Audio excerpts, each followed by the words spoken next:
Following breaking news right now related to music mogul Sean Diddy Combs. Major new allegations today of sexual assault and exploitation by Combs. For the first time, we are hearing about victims who say they were minors when they were allegedly assaulted by the music star. The internal pain after being sexually assaulted has been incredibly deep and hard to put into words. As the woman's lawyer claims she's been contacted about a video that shows Sean Combs with someone more high profile than him in a sex tape. Today, we dive into the shocking revelations surrounding Sean Diddy Combs. After his arrest on September 16th for a racketeering indictment, a torrent of allegations has emerged, revealing a dark side to the music mogul. Grab your popcorn and buckle up, because this story is anything but ordinary. Let's start with the shocking news that broke on September 16th. Diddy was arrested under a racketeering indictment, sending shockwaves through the entertainment industry. This arrest is only the tip of the iceberg, as we're now learning about numerous allegations surfacing against him. There were lawsuits popping up about him ever since Cassie sued him, but now it's on another level. It's almost like a dam has burst, revealing everything that was hidden beneath the surface.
In a particularly disturbing turn of events, Diddy has recently been hit with 120 new sexual assault allegations. The attorneys representing the victims are heavyweights in the legal world, like Tony Busby, who is known for taking on high-profile cases. These allegations add a chilling layer to the narrative surrounding Diddy's recent legal trouble.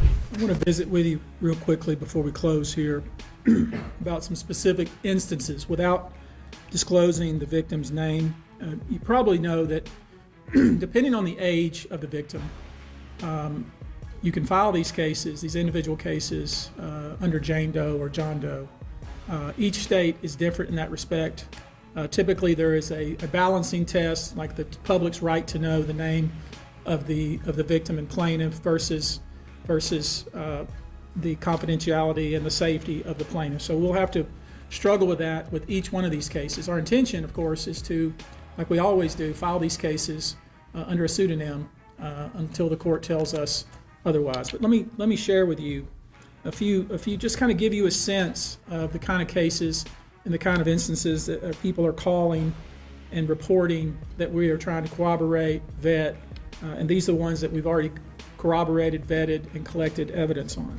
Adding fuel to the fire, just before these new allegations surfaced, Thalia Graves filed a lawsuit against Diddy, with the formidable Gloria Allred representing her. Graves' accusations are harrowing and contribute to the growing list of serious claims against the music mogul. Thank you for coming today. I'm attorney Gloria Allred, and with me is our client, plaintiff Thalia Graves. Today we filed a lawsuit in the United States District Court, Southern District of New York, for our client, plaintiff Thalia Graves, who is given permission to use her name.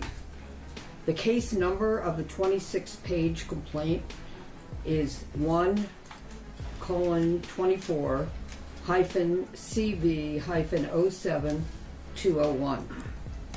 In her lawsuit, Thalia, through her attorneys, sues Sean Diddy Combs, also known as the defendant, and another individual and other entities.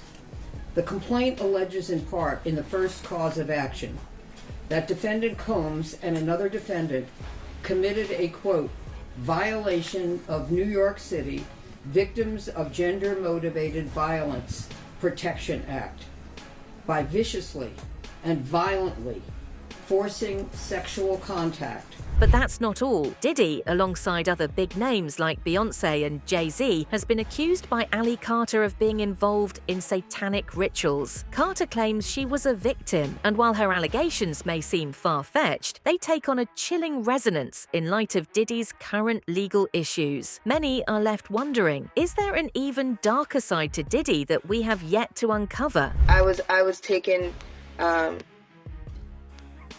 and told that I had to give a blowjob to Biden. So Joe Biden was there at this shrine. Something happened. I don't know what happened. I was down there for a while. There's certain people that you don't talk about because you just don't. There were certain people that I seen down there, from Beyonce, Jay-Z.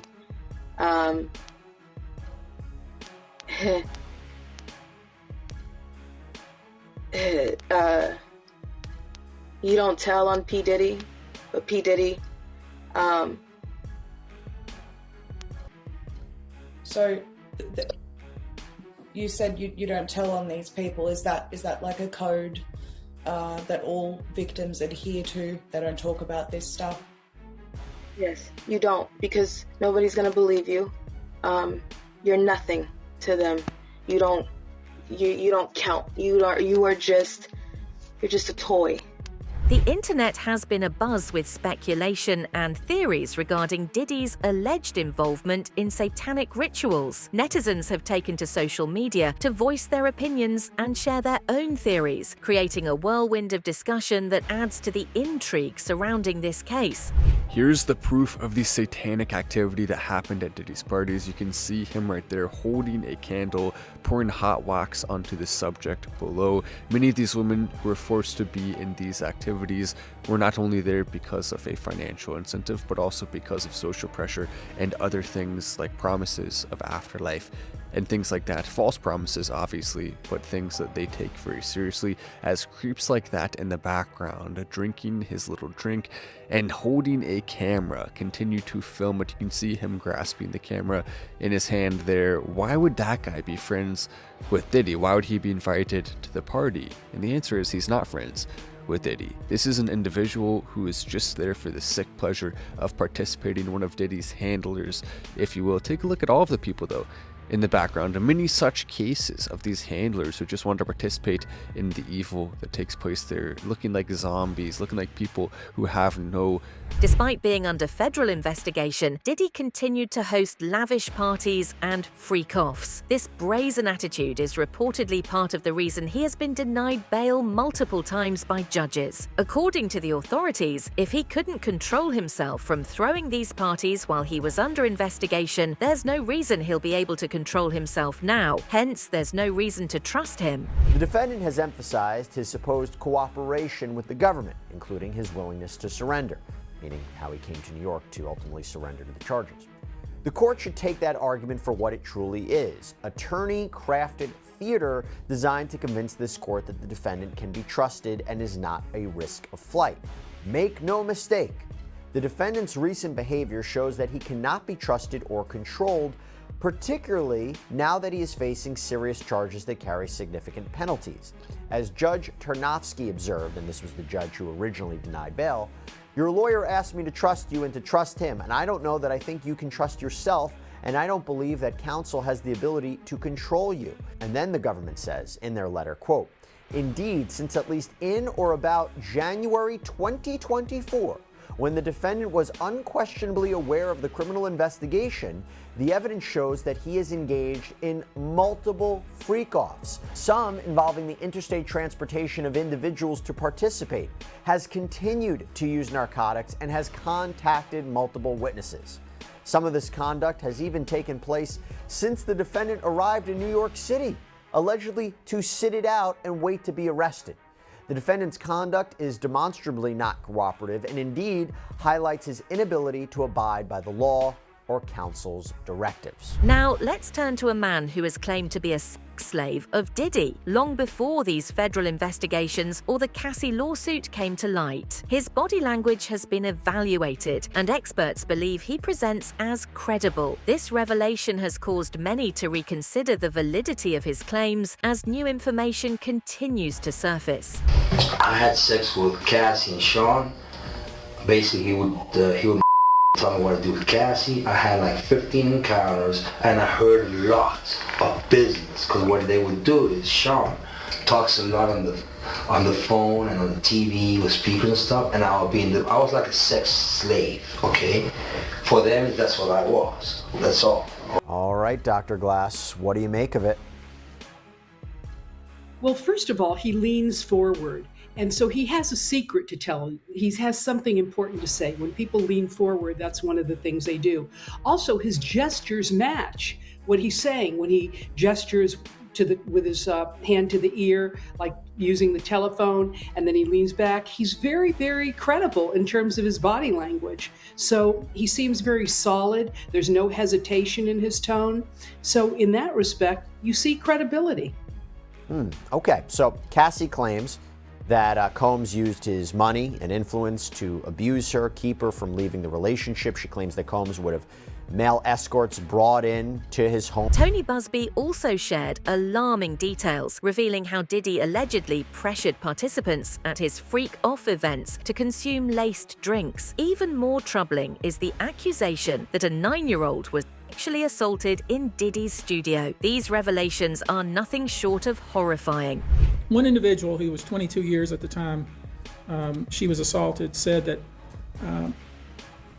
the typical MO at one of these parties that have been widely discussed in the press was that when you were handed a drink, and now we know that the drink is laced with something, if you refused to drink it, you were kicked out of the party. Now, let that sink in for a minute. I mean, the admission to this party was that you had to drink the chosen drink that was handed to you. And now we know that in most cases, I would say 90% of the cases, these individuals were drugged with some sort of drug. That was kind of the MO.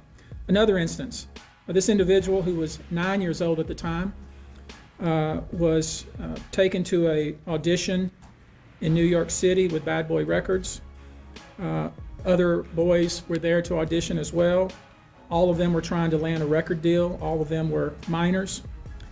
This individual was sexually abused, allegedly by Sean Combs and several other people at the studio. In a heart-wrenching moment, Thalia Graves broke down in tears as she recounted her experience of being raped by Diddy. Her emotional testimony resonates with many, highlighting the severity and emotional toll of these allegations. The internal pain after being sexually assaulted has been incredibly deep and hard to put into words. It goes beyond just physical harm caused by and during the assault.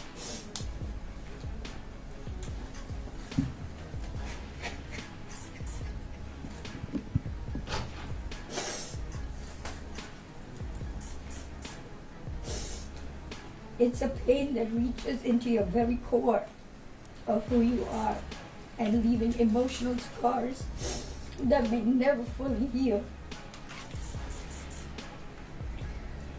Some of the hardest parts of this pain are the shame and the guilt I have experienced that plays a negative part in my day-to-day ability to function properly. Being blamed, questioned, and threatened has often made me feel worthless, isolated, and sometimes responsible. Adding another layer to this shocking narrative, attorney Ariel Mitchell-Kidd has been contacted by an individual who claims to possess 3 sex tapes featuring Diddy. If these tapes are authentic, they could potentially serve as crucial evidence in the ongoing investigations. So about a month ago, I got contacted by an individual purporting to have some very sensitive information. And they also purported to me to have they're in possession of 3 tapes, not just 1 tape with Mr. Combs, but they were only interested in pursuing this 1 tape and were looking for legal representation, mainly, like you just said, because they had saw me being actively involved in civil lawsuits against Mr. Combs, that I would be somebody they were interested in to facilitate doing something with the tapes. Initially, I wasn't sure, and they weren't exactly clear on whether or not it was going to be like a catch and kill or facilitating the sale to another third party. I actually called one of my business partners and mentors and had been telling him about this pretty much since the onset of it. They invited me, the individuals who have the video invited me to California, to LA, to come and view the tapes in person. I was hesitant to do so only because once I know something, I'm obligated, based on being an officer of the court, to tell the court what I saw and what I knew. As the pieces of this unsettling puzzle continue to come together, we are left with more questions than answers. How deep does this scandal go? What other revelations will surface in the coming weeks? Stay tuned as we keep you updated on this developing story. That's it for now. Don't forget to tell us what you think in the comments below. For more updates, hit the bell icon.